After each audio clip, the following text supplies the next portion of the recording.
तुम कह रहे हो। विंध ने कहना चालू करा देवऋषि नारद के सामने, जब विंध ने अपना बखान करना प्रारंभ करा कि मैं इतना विशाल पर्वत हूं, मेरे पास सारी औषधियां हैं, मेरे पास में रतन भरे पड़े हुए हैं, मेरे पास में माणिक भरे पड़े हैं, मेरी सुख, मेरे पास में अपार औषधि और सुख है। नारद जी हंस दिए कि तुमसे ज्यादा सुख तो सुमेरु के पास में है, और सुमेरु पर्वत बड़ा प्रबल है। उसके बाद भी उसके मुख से ये नहीं निकला कि मैं इतना प्रबल हूं, मैं इतना बलवान हूं, मैं इतना प्रखर। कभी कभी शिव पुराण कहती है, अपने मुख से अपना गुणगान कभी ना करिए, कभी ध्यान रखिए। आप दूसरे की बड़ाई करिए। हमारे यहां तो श्री कृष्ण भगवान का चरित्र कथा, यशोदा नाम का अर्थ ही यश ददाती इति यशोदा। यशोदा नाम में भी यश दिया है यशोदा जी ने, दूसरे को यश दिया तो यशोदा जी का नाम पड़ा कि ये दूसरे को यश देती है। गोपियां बुआरी काटती है उनको यश दे देती है, जो दूध निकाल रही हैं उनको यश दे देती है, जो घर संभाल रही हैं उनको यश दे देती हैं। शिव महापुराण की कथा करिए, आप भी यश देना प्रारंभ करिए, आपको यश मिलेगा। आप दूसरे की अगर बड़ाई कर सकते हो तो दूसरा आपकी बड़ाई जरूर करेगा। पर एक बात याद रखना कि कोई व्यक्ति तुम्हारे पास में आकर किसी की निंदा कर रहा है, बहुत सावधानी से सुनना।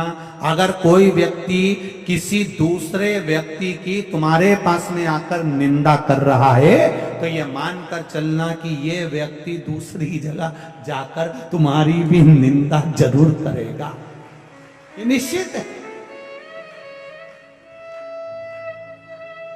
इसलिए सावधान हो जाओ,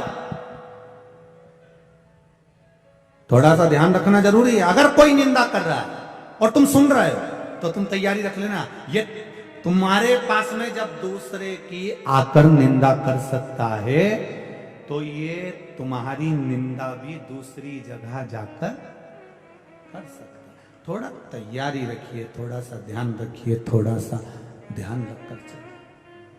बिल्कुल मत आना निंदा में कि ये साहब ऐसा ऐसा ऐसा। ये बहुत लोग आते हैं जिस समय पर आप प्रतिष्ठा के पद के ऊपर जब चढ़ते हो तो लोग आपके पास में आकर खूब लोगों की बात कहेंगे, उसने तुम्हारे लिए ऐसा कह दिया, उसने ऐसा कर दिया, क्यों साथ देना, एक काम मत करो उसका, उसने ऐसा करा था, उस समय पर ऐसा बोल दिया था। नहीं नहीं नहीं, जब ये उसकी निंदा तुम्हारे पास कर सकता है तो तुम्हारी निंदा भी ये कहीं ना कहीं जाकर जरूर करेगा।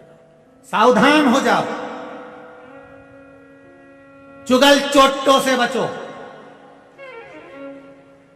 ये जितना निंदा करेंगे ये दूसरी जगह तुम्हारी करेंगे, इनके बिल्कुल चक्कर में मत आना। कोई कह दे नहीं तुम्हारे लिए उसने ऐसा बोल दिया, तुम्हारे लिए वैसा बोल दिया, ये दूसरी जगह जाकर तुम्हारी निंदा करेगा कि वो तुम्हारे लिए ऐसा बोल रहे थे। इनको पहचानो, ये बहुत बड़े बड़े भेरू हैं, इनको जानना पड़ेगा। जब तक आप अपने कानों से नहीं सुन लो, जब तक आप अपनी आंखों से नहीं देख लो, तब तक विश्वास मत करना कि व्यक्ति ऐसा है। कोई किसी की बुराई करे, पहले उसको परखो, पहले उससे मिलो, पहले उससे एक बार जाकर बैठकर बात करो कि व्यक्ति ऐसा है क्या। हमने तो सुना था व्यक्ति ऐसा, वो व्यक्ति ऐसा इतना इतना बोलता है, ऐसा ऐसा बोल देता है, इतना आड़ा टेढ़ा बोल देता है। उससे मिलो तो वो आड़ा टेढ़ा क्यों बोलेगा, किस लिए बोलेगा, उससे मिलो, जाके एक बार बात तो करो। जाओ एक बार उसके पास में, क्यों रिसीवर वाला मारा है। हमने तो सुना था, तो मिलो एक बार जाकर उससे, बैठो, बातचीत करो। कई लोग कह देते हैं उनकी जो मम्मी है वो बहुत तेज है, लड़की मत ब्याहना, उनके घर में छोरी मत देना, उसकी मां बहुत तेज है। तो जरा विचार करो, जो तुमसे कह रही है कि उसकी माता बहुत तेज है, जब इसकी जीवान इतनी चल रही है तो ये कम तेज है। छोरी मत ब्याहना, बहुत तेज है।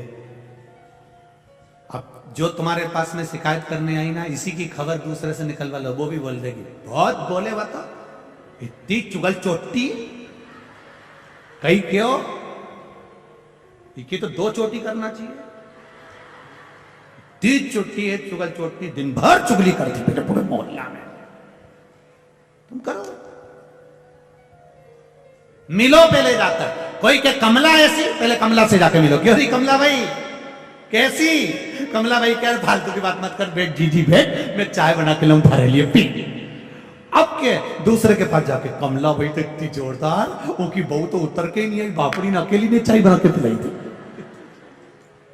मिले तो है ही नहीं अपन उनसे, मिले तो है ही नहीं अपन को। बस किसी ने कह दिया वो व्यक्ति ऐसा है, वो महाराज ऐसा, वो व्यक्ति ऐसा, वो ऐसा व्यक्ति, वो ऐसी पद पे बैठा है, कुर्सी पर बैठा है, वो ऐसा है। अरे उससे मिलो तो, कैसा है मिलोगे तब मालूम पड़ेगा कितना सिंदूर चढ़ा। मिलो तो,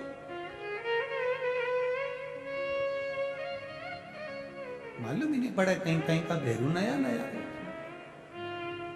अब बिंद को जाकर कह दिया नारद जी ने कि सुमेरु ऐसा है। बिंद को लग गया और बिंद ने कहा दिया सुमेरु ऐसा, हाँ मुझ में कोई बल नहीं। नहीं, हंस दिए, मुस्कुरा दिए, थोड़ी ठिठोली कर दी, और जैसे ही हंसे बिंद को बुरा लग गया। बिंद ने शिवलिंग का निर्माण करा, पूजन करने के लिए आतुर।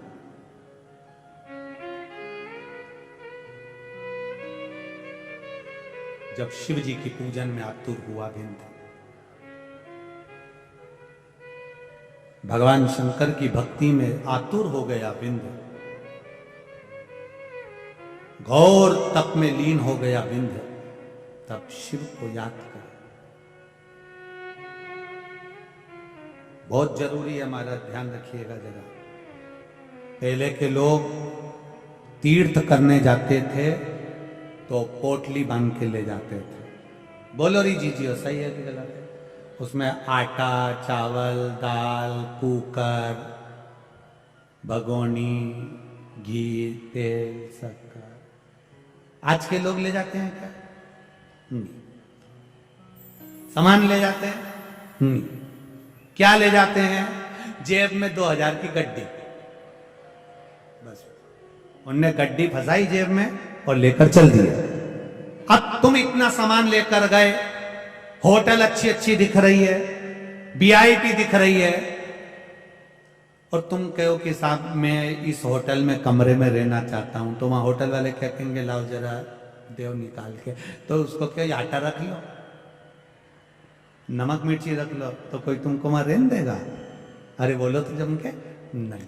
और तुमने जेब में से निकाला कुछ, न आटा निकाला ना चावल, और जेब में से जो गड्डी निकाली, तो इतने में तो क्या सर पानी। वो 2000 की गड्डी दिखी थी, इतनी देर में सर पानी। सर कौन सा रूम खोल दूं? सर का सामान उठाओ, लेके चलो, सर के लिए चाय लेकर आओ, लाओ जरा। कौन सी कॉफी लाऊं, ठंडी की गरम? उसने भी कह दिया गरम कोई ठंडी कर ला। सर भोजन क्या करोगे? रोटी। अब केवल 2000 के नोट की गड्डी तुम्हारे जेब में थी तो तुमको वीआईपी ट्रीटमेंट मिला, और गड्डी खत्म। निकलो, जाओ निकलो, जाओ सर का सूटकेस नीचे रखिए, जाओ बाहर। तो अभी हमारी गाड़ी आने में तो 2-3 घंटा, बाहर बैठ जाओ, गड्डी नहीं है अब तुम्हारे पास में, बाहर बैठ। 2000 के नोट की गड्डी जेब में थी तो एसी का रूम, डनलप का गद्दा, वीआईपी भोजन मिला। उसी तरह राम नाम 2 अक्षर का तुम्हारे पास रहेगा तो ऊपर भी वीआईपी ट्रीटमेंट मिलता रहे, ऊपर वीआईपी, वैकुंठ का सिंहासन, खूब जोरदार गादी, तकिया में सब मिलेगा। बस अपने पास में भगवान के नाम की गड्डी होना चाहिए, भगवान के नाम की पूंजी होना चाहिए। राम नाम, कृष्ण नाम, शिव नाम की पूंजी हमारे पास। और जब ये पूंजी हमारे पास में होगी तो हमें सुख मिलेगा, ये निश्चित है, प्राप्त होगा, ये निश्चित है। महाराज विंध्य पर्वत ने तप साधना करी और तप साधना करते करते विंध्य के मन में भाव प्रकट हो गया, शिव जी का प्राकट्य हो गया। शंकर भगवान ने पूछा, विंध्य मांग तुझे क्या चाहिए? प्रभु लोग मुझे पूछते नहीं है, लोग मेरा आदर नहीं करते हैं, मुझे छोटा बताते हैं, आप कृपा कर दीजिए। शंकर भगवान ने कहा, चिंता मत कर, मैं स्वयं परमेश्वर लिंग के रूप में जो तूने शिवलिंग का निर्माण करा है, इसी शिवलिंग में मैं परमेश्वर लिंग के रूप में विराजमान होऊंगा। और भगवान परमेश्वर शिवलिंग के रूप में विराजमान हो गए। जब उस समय पर मानधाता राजा ने फिर तप किया और राजा मानधाता ने तप किया, तब तप साधना से भगवान शंकर उस राजा मानधाता के तप के बल पर मां नर्मदा जी ने ओम नाद करना प्रारंभ करा और नर्मदा जी यहां पर ओम रूप में आकर प्रवाहित हो गई। तो इसका नाम ओमकारेश्वर, भगवान ओमकारेश्वर के रूप में विराजित, भगवान ओमकारनाथ के रूप में विराजित। आगे वर्णन आता है शिव महापुराण की कथा को। राजा मानधाता जो भगवान शिव की अविरल भक्ति को केवल जानता था, इसके सिवाय कुछ नहीं जानता था। केवल शिव भक्ति, शिव भक्ति के सिवाय कुछ भी नहीं। और आपसे भी निवेदन है, जीवन में अगर कभी ऐसा महसूस होए आपके जीवन में, आपको ऐसा लगे कि मेरा मार्ग कौन प्रशस्त करेगा, मैं किससे पूछूं कि मैं किस मार्ग की ओर जाऊं। मैं बच्चों से कहना चाहूंगा, आज की पीढ़ी को कहना चाहूंगा, नवयुवक बेटा बेटी जब पढ़ाई करते हैं तो ये विचार करते हैं कि मैं किस ओर जाऊं।